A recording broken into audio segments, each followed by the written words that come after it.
eu via muitos… a galera da ciência que eu conheço são mais pessoas brancas, assim. Então, não tem muito divulgador científico negro. Eu acho que durante a pandemia vieram muitos grupos de mulheres negras, inclusive, para falar sobre isso. A presença de mulheres negras na ciência. A gente tá aqui, por exemplo, Jacqueline Góes, que foi uma mulher negra da Bahia, que ela sequenciou o genoma do coronavírus, tipo, em 48 horas. Ou seja, a pesquisa dela tava sendo usada no mundo. Caraca, isso foi E, foda. tipo, ela era uma mulher negra, assim. Acho que foi um lugar, assim… Por exemplo, e teve uma vez que eu falei até num vídeo sobre a Pfizer. Que foi um vídeo, assim, que deu muito um boom. Porque tava também naquela… teve aquele meme, que na verdade virou o meme, né? Da Pfizer. Dois meninos. Dois meninos, isso. E eu peguei esse vídeo e falei, vou pegar esse hype da Pfizer e vou falar da Pfizer, que os estudos da vacina tá sendo liderado por um homem negro. E aí, Caraca. na época, tipo, deu muito certo isso. Porque eu falei, gente, tipo, aqui vocês estão falando da vacina e era uma pauta muito… que eu tava levantando na época, né? De que existia cientistas negros. Então, Que é isso. incrível. Achei muito legal que você falou que sempre teve vários projetos pra além da faculdade. E você tem um pré-vestibular social Quilombo Amigos do Bem. Existiu. Aí finalizou, acho que foi em 2021. Uhum. Mas foi nesse lugar que eu fui professora por 6 anos. Ai, que incrível. Então, era um pré-vestibular que a gente colocava… era um E pré-vestibular… você criou esse pré-vestibular. eu criei junto com um amigo. E a gente… E foi crescendo, assim. No início só tinha exatas. Aí depois começou a ter outras áreas. E foi foda, assim, pra mim, enquanto pessoa, pra me formar como professora. A gente colocou muita gente pra dentro da universidade. Que legal.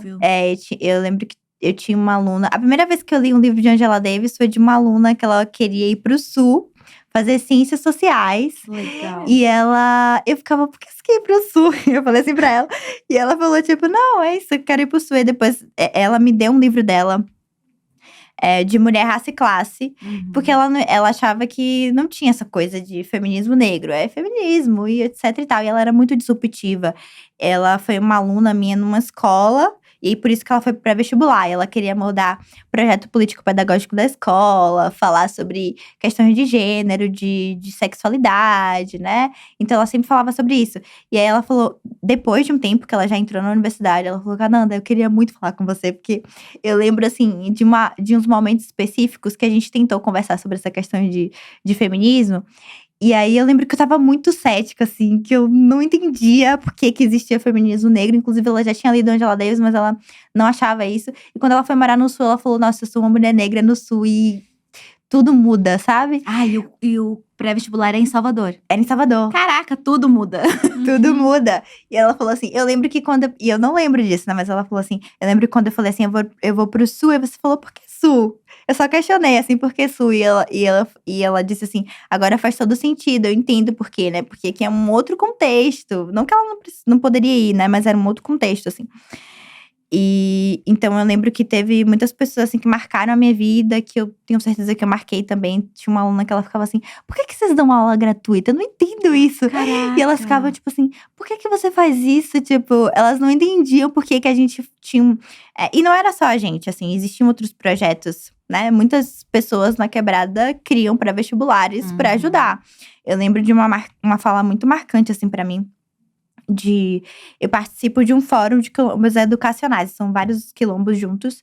E aí teve uma fala de um cara que ele era muito mais velho, ele falou assim, gente, os quilombos educacionais é um espaço onde que muitas pessoas se formaram, se graduaram e voltaram para a periferia pra botar outras pessoas pra dentro e desistiram do sonho de fazer mestrado, doutorado, porque tinha que… Enfim, essa coisa de conciliar muita coisa, não é todo mundo que consegue, tipo…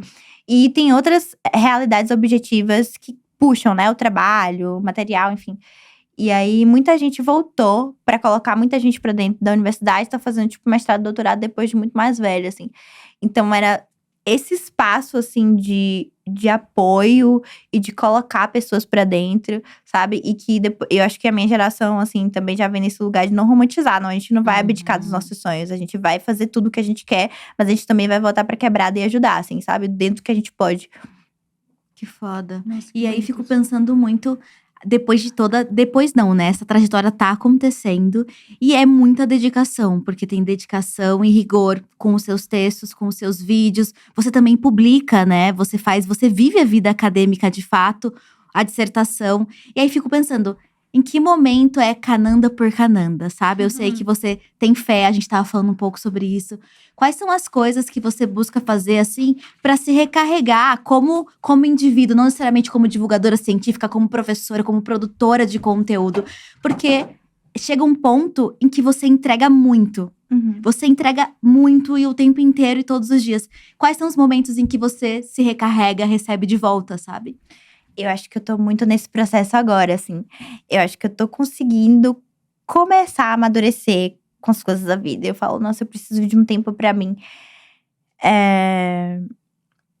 Eu acho que, assim, não é que eu dou conta de tudo ou qualquer coisa. Não existe isso dar conta de tudo. Então, por exemplo, eu faço mestrado, eu trabalho com internet, mas não é que eu consigo, por exemplo, ter uma vida no mestrado de muitas publicações, por exemplo. Clássica. São escolhas. Então, eu vou escolhendo, eu quero seguir com os dois, mas tem coisas que eu não consigo fazer, e é isso. E é esse lugar do encontro comigo mesma, eu acho que eu tô nesse processo, assim, de entender quem eu sou, o que eu gosto, para além da academia, do meu trabalho, do racismo. Uma vez, essa minha aluna que foi pro Sul, ela falou assim: o que você gosta de fazer para além da militância? E, tipo, eu não sabia responder, sabe? Então, foi aí que eu comecei a procurar capoeira. Então, assim, coisas que me fizessem bem. Inclusive, ontem eu tava pensando sobre isso. Que eu faço muita coisa sozinha, assim. Vim pra São Paulo sozinha, venho pra cá, trabalho, etc e tal. Mas eu falei, eu nunca fui no cinema sozinha. E, tipo, hoje eu falei, hoje é feriado, eu vou no cinema sozinha. Hoje você vai no cinema sozinha? Eu vou fazer isso. Eu falei, tem vários filmes que eu quero assistir. Eu falei, vou no Pequena cinema. Sereia bombando, não vi até agora, gente. Nossa, belíssimo. Você viu já? Ai, belíssimo. Guardiões das Galáxias. Tem vários. E eu falei, tipo, vou ao cinema. Então, assim, tem muito esse lugar, assim, do auto-amor, do autocuidado. Assim, eu sou uma pessoa que eu sou canceriana com acidente em virgem. Então, eu me cobro pra caramba, assim. Então, tem muito esse lugar da culpa, de algumas coisas. Então, eu tô aprendendo a tentar ser uma pessoa mais leve, sabe? Tipo, e de me mostrar vulnerável. Eu tenho muita dificuldade de mostrar a minha vida na internet também, assim. Eu mostro, mas eu acho que, tipo, eu não comunico muito, sabe? São coisas mais lúdicas, assim. Eu posto uma foto que eu viajei e tal. Mas eu costumo falar mais coisas mais objetivas. Tanto que eu tive um amigo que ele foi na minha casa essa semana, né? Ele falou assim: amiga, a gente foi no mercado. Eu fiquei na dúvida se eu comprava mais vinho ou não. Porque ele achava que eu não bebia. E ele ficou tipo assim… Eu fiquei, por que você achava que eu não bebia? Ele falou… sei lá, sua profissão, assim, cientista. Caraca! E eu falei, amiga, eu super bebo. Já sei várias coisas, tipo, relaxa, tipo, tudo bem. Hoje é que eu não tô afim muito de beber, assim, tanto, assim. Mas eu super bebo, faço as coisas. Então tem esse lugar, assim, de… a deusa, a cientista. Então, quando eu escolhi esse nome, eu pensei no nome muito do lugar da autoestima. Mas eu também sabia que tinha um lugar também de talvez afastamento das pessoas em relação a mim, né? E tem uma autoestima ligada à humanidade, que foi o que eu pensei. Mas ao mesmo tempo, a prática disso, eu tô tentando descobrir, assim, como me tornar mais vulnerável, assim. Eu sou uma pessoa vulnerável em relação a algumas coisas, mas eu sou muito empática, assim. Eu entendi isso, que, tipo, eu escuto muito o que as pessoas estão sentindo, como que elas estão, e deixo muito confortável pra elas, assim. Isso em tudo, no meu trabalho, em tudo. E deixar confortável pra mim é uma coisa que eu tô tentando aprender, sabe? É uma coisa que eu tô tentando entender, tipo… Tá, como é que isso vai ser confortável pra mim ou não? Sabe? Porque eu tava muito nesse lugar de ceder e de ser confortável pras pessoas ao meu redor.